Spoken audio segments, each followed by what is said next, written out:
పెనుగంచిప్రోలు మండల pastor fellowship ఆధ్వర్యంలో pastor Praveen పగడాల సంతాప సభ. ఎన్టీఆర్ జిల్లా జగ్గైపేట నియోజకవర్గం పెనుగంచిప్రోలు మండలం లింగగూడెం గ్రామంలోని ఈ రోజున పెనుగంచిప్రోలు మండల ఫెలోషిప్ అధ్యక్షులు ఎస్ సల్మాన్ ప్రసాద్ మరియు కమిటీ సభ్యులు అందరూ దైవజనులు సమక్షంలో పెనుగంచిప్రోలు మండలంలోని లింగగూడెం గ్రామంలో దైవజనులు వి నాగేశ్వరరావు వారి మందిరంలో దైవజనులు ప్రవీణ్ పగడాల సంతాప సభ నిర్వహించారు. ఈ సభను ఉద్దేశించి ప్రవీణ్ పగడాల దేవుని సువార్తలో ఎంతో అనుభవం కలిగి ఎంతమందిలో ఆత్మలను మంచి మార్గంలో తీసుకెళ్లారు.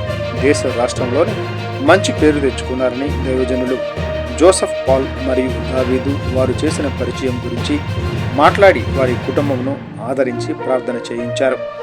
ఈ కార్యక్రమంలో జగ్గైపేట నియోజకవర్గ పాస్టర్ అసోసియేషన్ పాస్టర్లు మరియు సంఘ సేవకులు ఈ కార్యక్రమంలో పాల్గొన్నారు.